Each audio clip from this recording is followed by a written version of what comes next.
فقه من أراد به خيرا في الدين ورفع منازل العلماء فوق العالمين.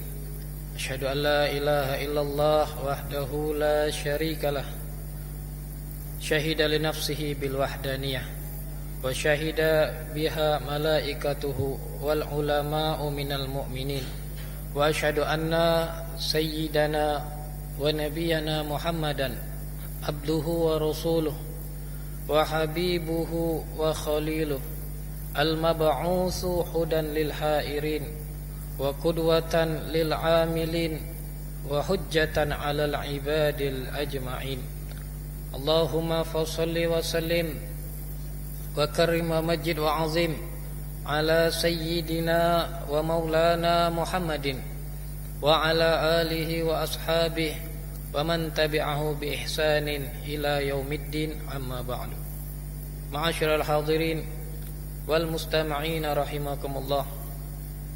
Alhamdulillah, puji syukur tiada henti-hentinya kita haturkan kehadirat Allah Subhanahu wa taala, yang mana Allah Subhanahu wa taala masih memberikan kepada kita berbagai macam karunia, berbagai macam kenikmatan, berbagai macam kemuliaan kepada kita semua.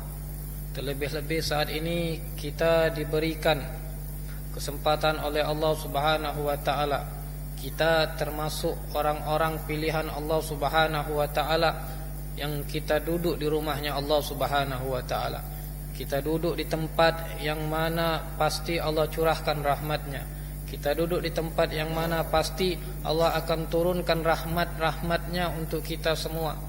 Di tempat yang mana terlihat oleh para malaikat, tempat yang sangat indah yang berkilau-kilauan. Sebagaimana dikatakan, innal masajida yatara'a li ahli sama kama tatara'an nujum li ahli al-ard. Sesungguhnya masjid-masjid itu terlihat oleh para penduduk langit, yaitu para malaikat, terlihat indah bagaikan bintang-bintang yang bersinar, sebagaimana seperti penduduk bumi melihat kepada bintang-bintang di langit. Jadi masjid-masjid, rumah-rumahnya Allah ini terlihat oleh para malaikat seperti bintang yang indah berkilauan. Tempat yang sangat mulia, tempat yang sangat agung, di tempat yang mana kita mengingat Allah Subhanahu wa taala, di tempat yang mana kita berzikir kepada Allah Subhanahu wa taala, di tempat yang mana kita beribadah kepada Allah Subhanahu wa taala. Dan ini merupakan suatu keutamaan bagi kita ketika kita dipilih oleh Allah untuk bisa hadir di rumahnya Allah, dipilih oleh Allah untuk bisa duduk di sini kita bersama-sama mencari keridhaan Allah Subhanahu wa taala. Oleh karena itu, kenikmatan seperti ini wajib hendaknya kita syukuri terus-menerus agar Allah senantiasa memberikan kita keistiqomahan untuk bisa terus hadir di majlis-majlis seperti ini, di majlis-majlis yang baik, di majlis yang mana sebenarnya majlis seperti ini adalah hidangan bagi kita, hidangan bagi ruhani kita. Dikatakan oleh Habib Ali bin Muhammad Al-Habashi, mawaidul khair mabsutatun liman bayarid. Hidangan-hidangan kebaikan itu terbentang luas di muka bumi ini. Majlis-majlis seperti ini merupakan hidangan yang terbentang luas di muka bumi ini. Kita lihat dimanapun ada majlis-majlis, di setiap musola, di setiap masjid, di setiap tempat terdapat majlis ilmu, terdapat majlis zikir, terdapat majlis maulid. Ini adalah mawaidul khair, hidangan-hidangan kebaikan untuk hati kita. Akan tetapi hidangan tadi mabsutatun liman bayarid, akan tetapi hidangan ini terbentang hanya bagi orang yang mau untuk singgah ke dalamnya, hanya bagi orang yang mau untuk mengambil hidangan tersebut. Oleh karena itulah Rasulullah menjelaskan bagaimana menceritakan tentang keistimewaan syurga, tentang bagaimana neraka itu. Dikarenakan ketika manusia ini disuruh untuk memilih di antara memilih syurga dan memilih neraka, kita pasti akan memilih syurga. Akan tetapi ketika kita ingin memilih syurganya Allah Subhanahu wa taala, ketika kita ingin menggapai syurganya Allah Subhanahu wa taala, maka itu sangat berat. Oleh itu dikatakan oleh Rasulullah SAW bersabda, al jannatu, surga itu, huffatil jannatu bil makarih, wa huffatin naru bisyahawat. Rasulullah mengatakan surga itu diliputi dengan sesuatu yang dibenci, sesuatu yang tidak disenangi.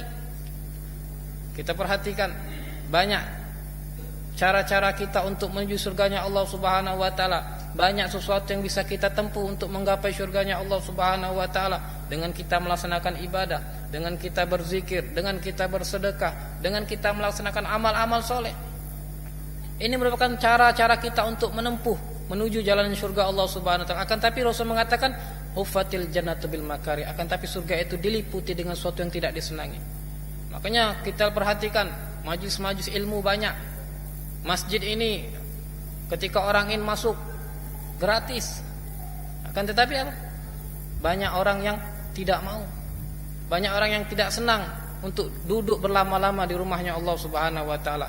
Banyak orang tidak senang untuk sholat berjamaah di masjid. Mereka lebih memilih untuk sholat sendiri di rumah. Bahkan naudzubillah mereka sampai tidak mengerjakan sholat.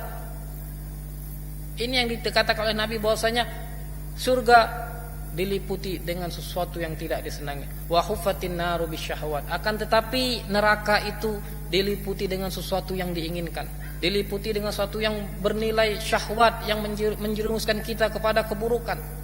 Kita perhatikan di luar, di tempat-tempat hiburan, di kafe-kafe, di bioskop, di diskotik, tempat karaokean, yang mana itu merupakan jalan yang bisa menyebabkan kita menuju nerakanya Allah Subhanahu wa taala. Akan tetapi orang berbondong-bondong. Mereka siap membayar berapapun untuk bisa masuk ke tempat tersebut. Mereka siap bisa membayar berapapun agar mereka bisa terhibur di tempat-tempat tersebut. Ini yang dikatakan oleh Rasulullah, wa huffatil naru bisyahawat.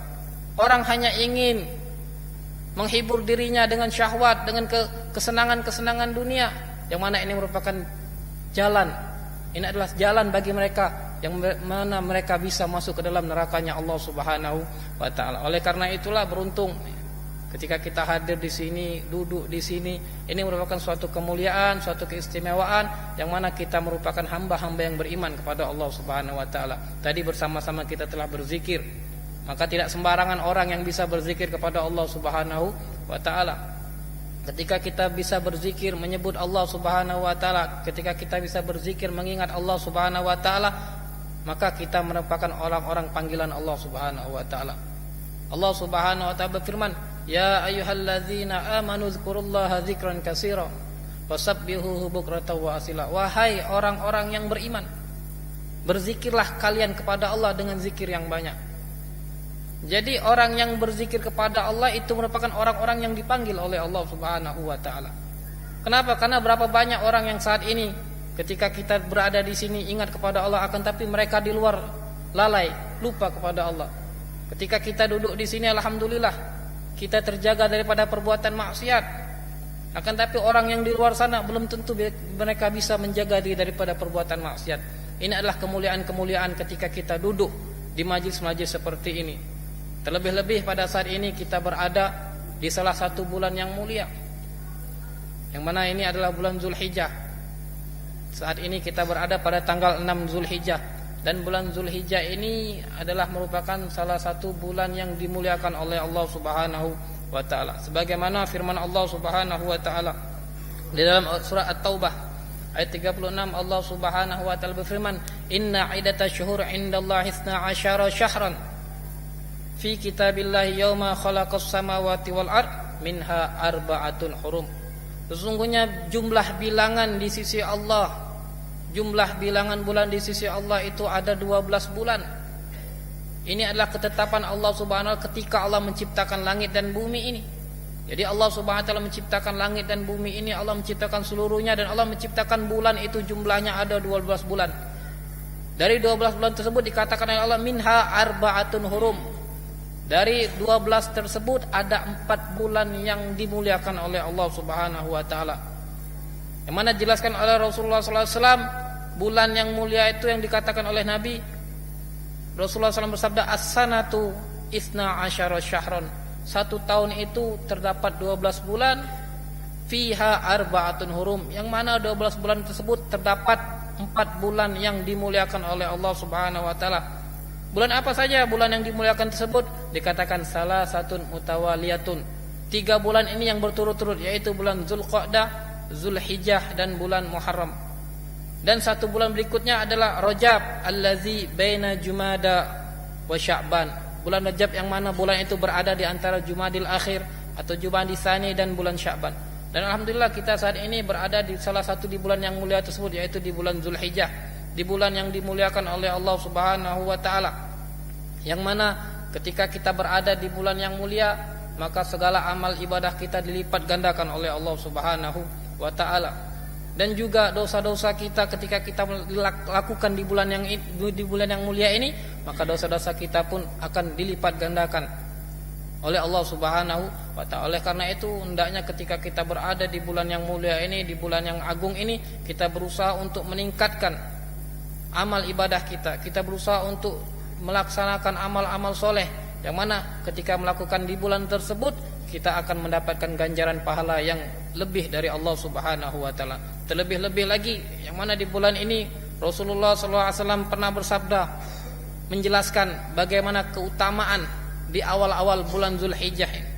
Rasulullah SAW bersabda, "Ma min ayyamin al-amalu salih fihinna ahabbu ilallah min hadzal ayyamil ashr." Tidak ada hari yang mana ketika orang beramal soleh di pada hari tersebut lebih dicintai oleh Allah Subhanahu wa taala melebihi daripada hari-hari di bulan Zulhijjah, di 10 awal bulan Zulhijjah. Ketika kita beramal di 10 awal bulan Zulhijjah, ini amal yang kita lakukan, amal soleh yang kita akan lebih dicintai oleh Allah Subhanahu wa taala daripada hari-hari yang lain. Sehingga ketika mendengar hadis ini, sahabat bertanya kepada Nabi, "Ya Rasulullah, walal jihad fi sabilillah?" Wahai Rasulullah, apakah amal yang dilakukan di 10 awal bulan Zulhijjah ini melebihi daripada ketika seseorang berjihad di jalan Allah? Lalu Rasul mengatakan, qala walal jihad fi sabilillah.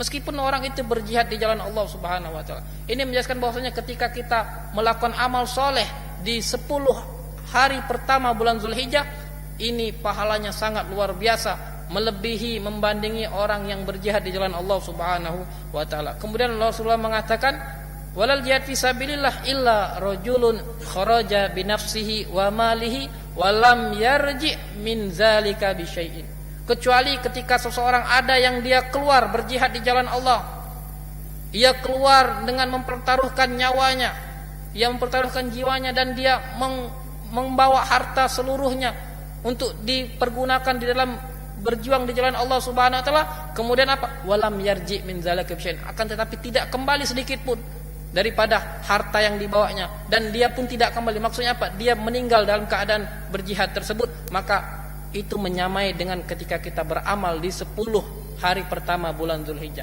Jadi ini adalah suatu hadis yang menunjukkan bagaimana keistimewaan ketika kita beramal soleh di bulan Zulhijjah, maka pahalanya membandingi orang yang berjihad di jalan Allah, orang yang meninggal mati syahid di jalan Allah dengan mengorbankan seluruh hartanya.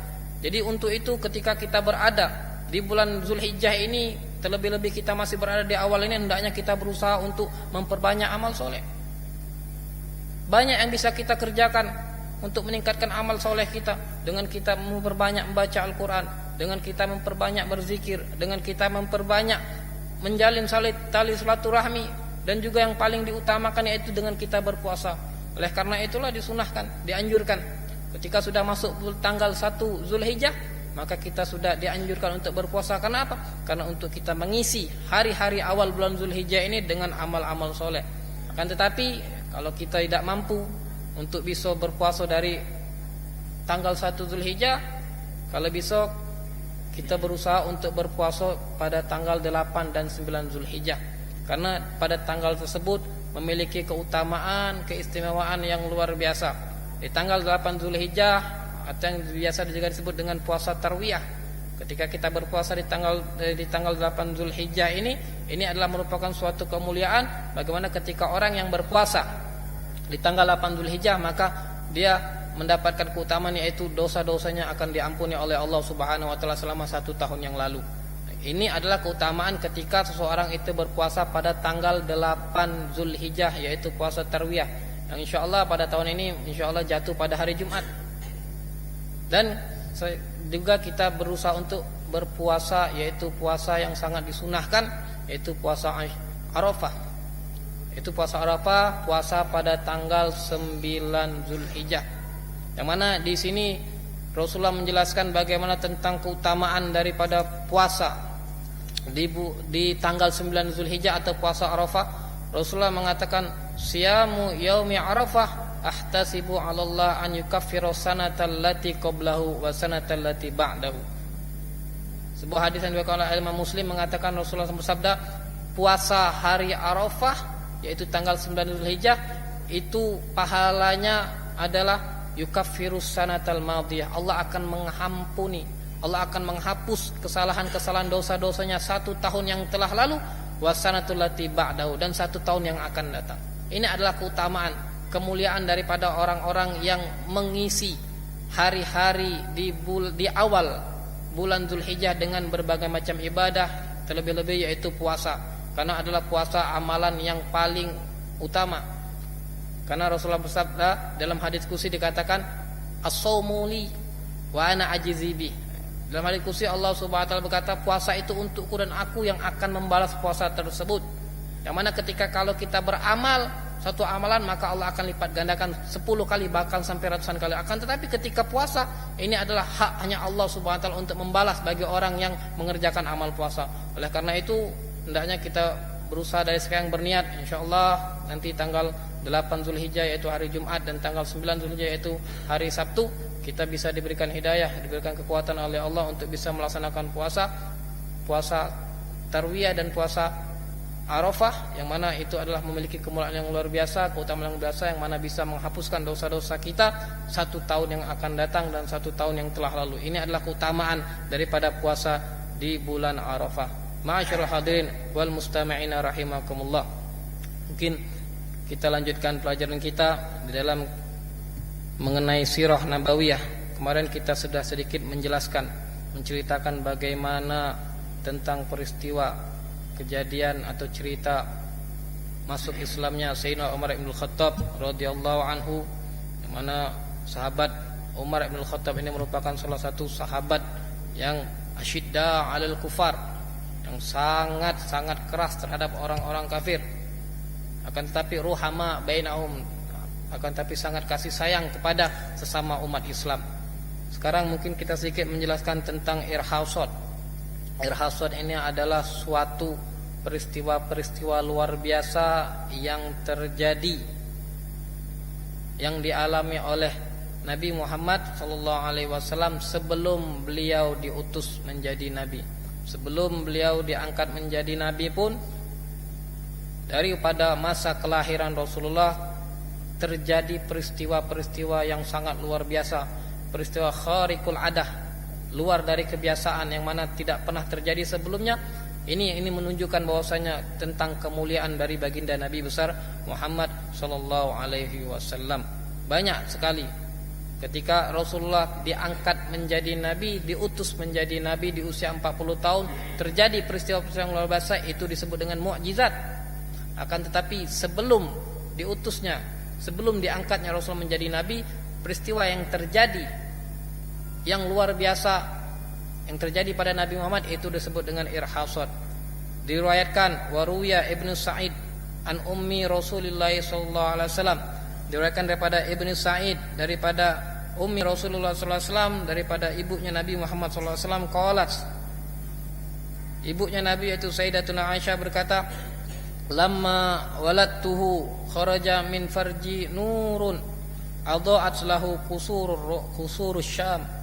Dikatakan bahwasanya Sayyidatuna Aisyah mengatakan, lama Sayyidatuna Aminah mengatakan, ketika aku melahirkan Nabi Muhammad sallallahu alaihi wasallam, kharaja min farji nurun, maka terpancar daripada farjiku ini, daripada kemaluanku ini, nurun, cahaya yang menyinari, yang mana cahaya itu cahaya yang bersinar sampai cahaya itu menyinari istana-istana di negeri Persia, di negeri Rom, di negeri Syam.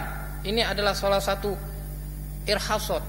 Ini adalah suatu peristiwa luar biasa yang terjadi ketika lahirnya baginda Nabi besar Muhammad sallallahu alaihi wasallam, yang mana terpancar cahaya yang sangat terang benderang sampai cahaya tersebut menerangi gedung-gedung, kerajaan-kerajaan di negeri Syam.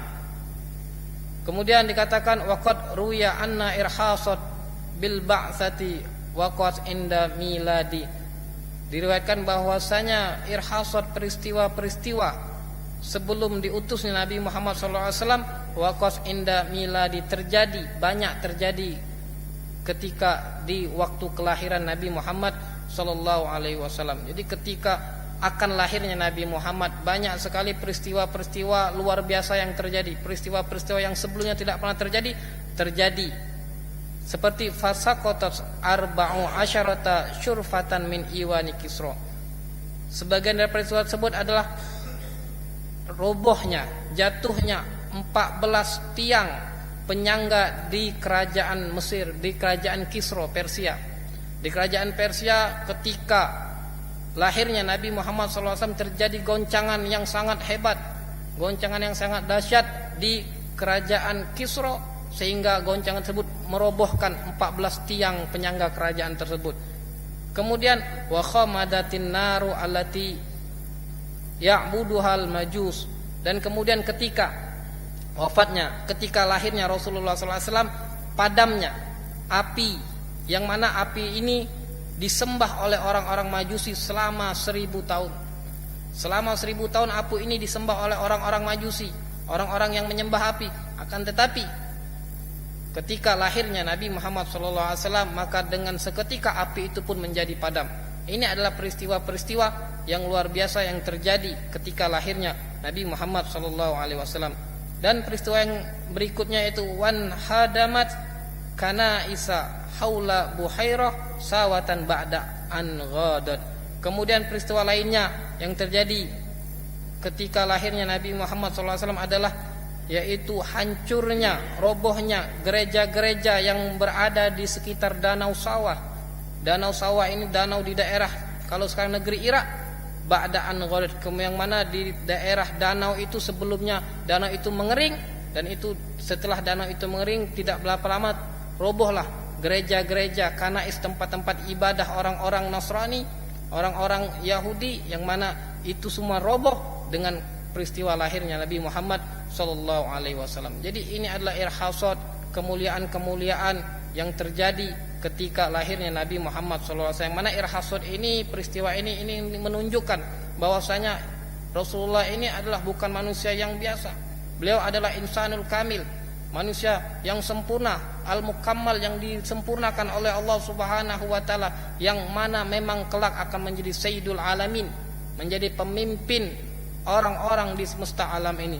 Masih banyak peristiwa-peristiwa yang lain yang dijelaskan di dalam kitab-kitab maulid, di dalam kitab-kitab sejarah sirah nabawiyah mengenai ketika peristiwa lahirnya Nabi Muhammad SAW. Di antaranya yang diceritakan di dalam kitab Maulid Simtud Durar, Al-Habib Ali bin Muhammad bin Husain Al-Syi mengatakan, wa hina mahamat bihi aminatun wa ma min hamilin hamalat fi dzalikal am illa atat fi hamliha bi ghulam min barakati wa sa'adati hadzal imam.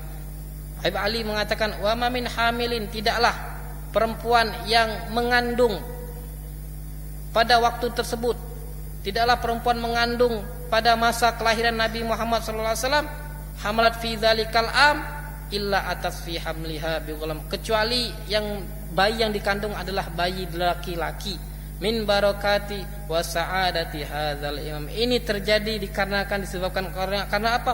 Karena keberkahan daripada Nabi Muhammad sallallahu alaihi wasallam. Jadi perempuan-perempuan yang mengandung pada tahun lahirnya Rasulullah sallallahu alaihi wasallam itu mereka mengandung, melahirkan itu anak laki-laki. Ini disebabkan apa? Karena keberkahan daripada Nabi Muhammad sallallahu alaihi wasallam. Kemudian juga ketika peristiwa mengandungnya Sayyidatuna Aminah, mengandung Rasulullah SAW, dikatakan oleh Al-Habib Ali Muhammad Al-Habsyi, wa hamalathu bi riayatillahi kama warada anha hamlan khafifan la tajidu lahu thiqala wa la tashku minhu alaman wala ilala. Dan ketika Aminah mengandung daripada Rasulullah SAW, maka bi riayatillah, Aminah dalam perhatian, dalam penjagaan Allah Subhanahu wa taala, Sebagaimana dijelaskan bahwasanya ketika Aminah mengandung itu mengandung dalam keadaan hamlan khafifan, tidak merasakan yang namanya kesulitan, tidak merasakan yang namanya kesakitan. La tajillahu thiqalan wala tashku minhu alaman wala, tidak pernah mengeluh merasakan sakit ataupun merasakan sesuatu yang tidak mengenakan. Ini adalah salah satu kemuliaan bagi Sayyidatuna Aminah, yang mana ketika mengandung Rasulullah SAW tidak merasakan sedikit sakit pun. Ketika peristiwa melahirkan pun tidak merasakan yang namanya sakit. Ini adalah kemuliaan yang diberikan oleh Allah Subhanahu wa taala karena keberkahan daripada Nabi Muhammad sallallahu alaihi wasallam. Kemudian juga di dalam kitab Maulid Ad-Diya Ulami dikatakan wahina ma hamad bihi Aminatun lam tashku syai'an ya'khudhun niswana.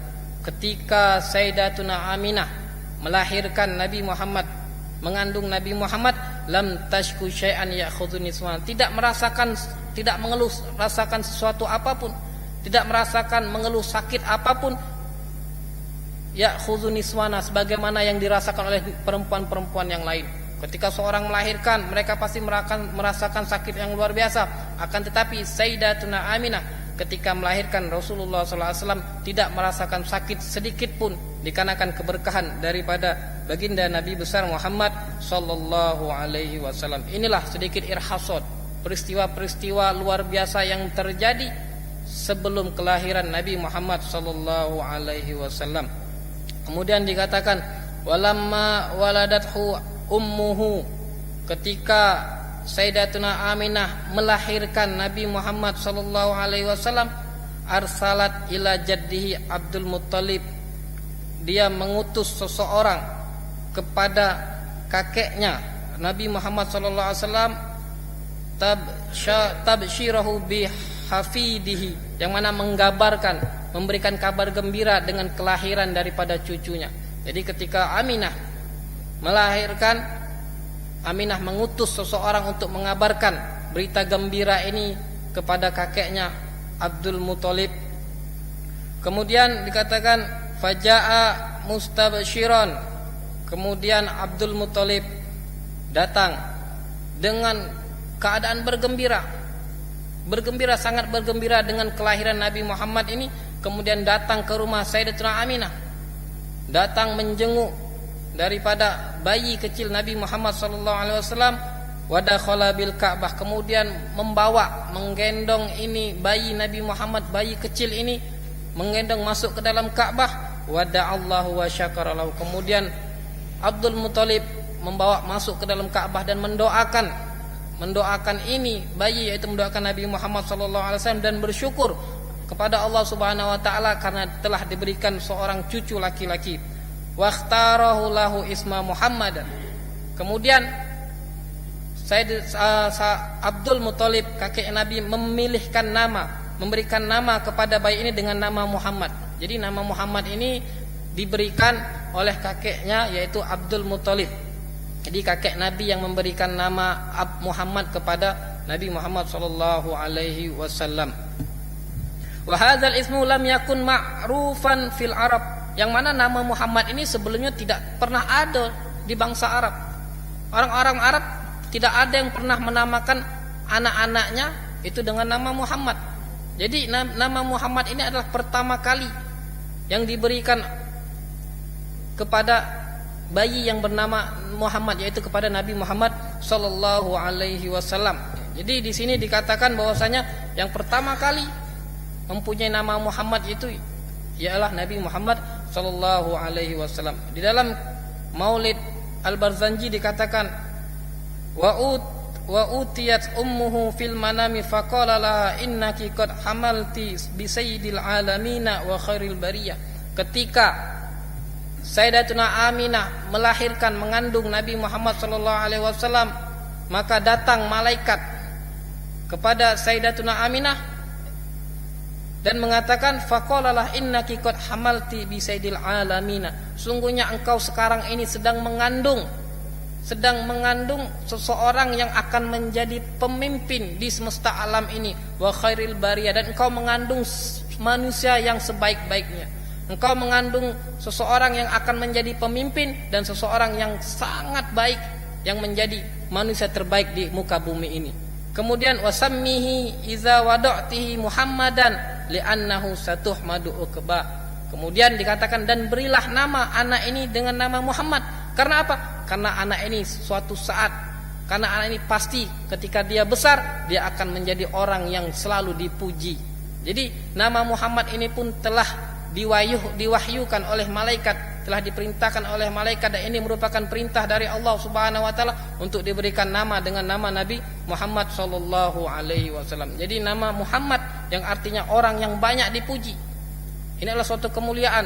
Jadi ketika kita ingin memiliki kemuliaan, maka hendaknya kita berusaha untuk bisa dekat, untuk bisa memberikan nama anak kita, keturunan kita dengan nama-nama beliau. Muhammad, Ahmad, ini adalah salah satu tafaulan. Kita mengharapkan kebaikan dengan ketika kita memberikan nama-nama yang baik. Dan nama Muhammad ini adalah nama yang belum pernah ada di masa Arab, di bangsa Arab, kecuali ketika lahirnya Nabi Muhammad dan diberikan nama Muhammad. Kemudian dikatakan dalam kitab ini wa khatanahu yauma sabi'ati kama kanal arabu yaf'aluna. Kemudian setelah Rasulullah SAW itu lahir pada hari ke-7, maka Rasulullah itu dikhitan sebagaimana bangsa Arab telah melaksanakannya. Ini jadi dikhitan di hari ke-7 sebagaimana kebiasaan orang-orang Arab terdahulu.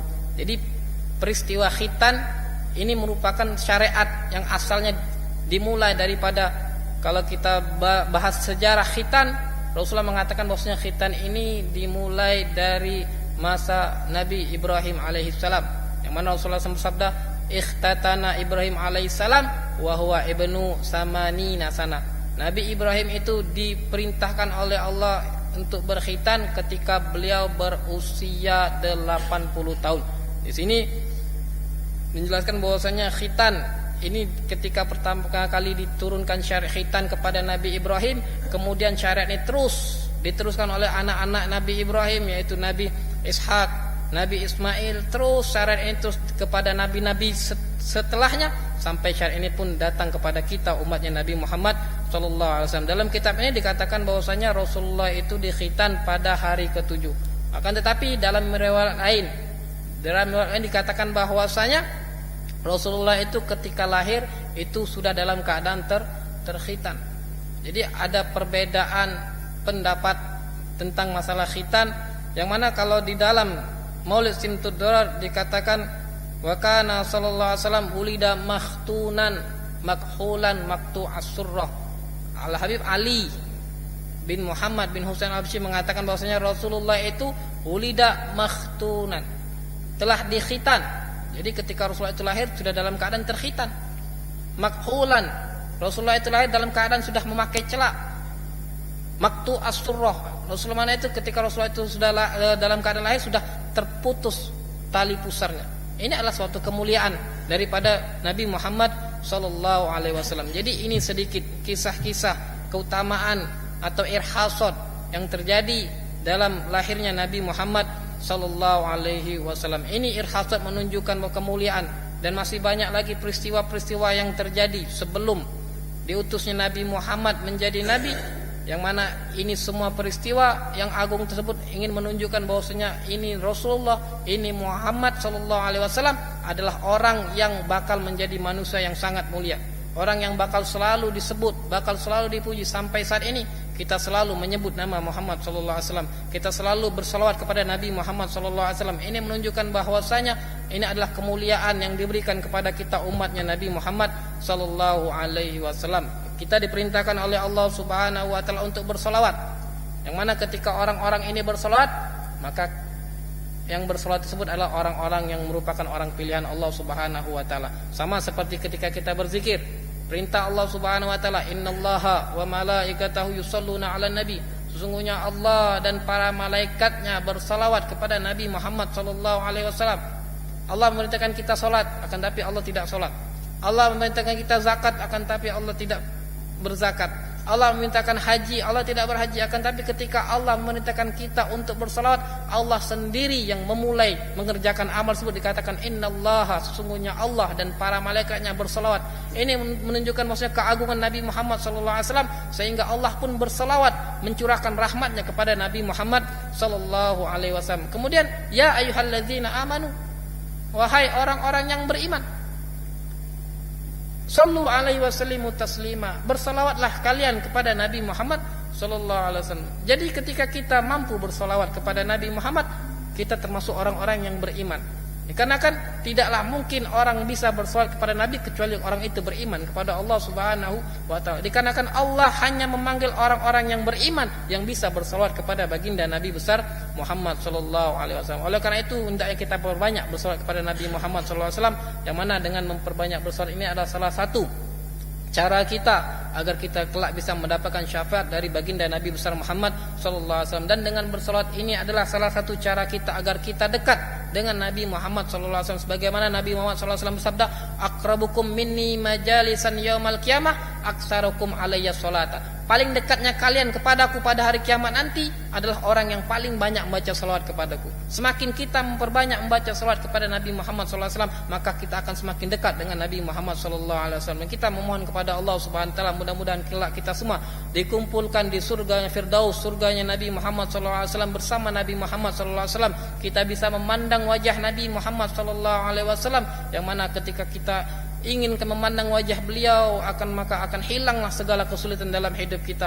Akan ada terasa kenikmatan yang luar biasa ketika kita bisa memandang wajah suci baginda Nabi besar Muhammad sallallahu alaihi wasallam.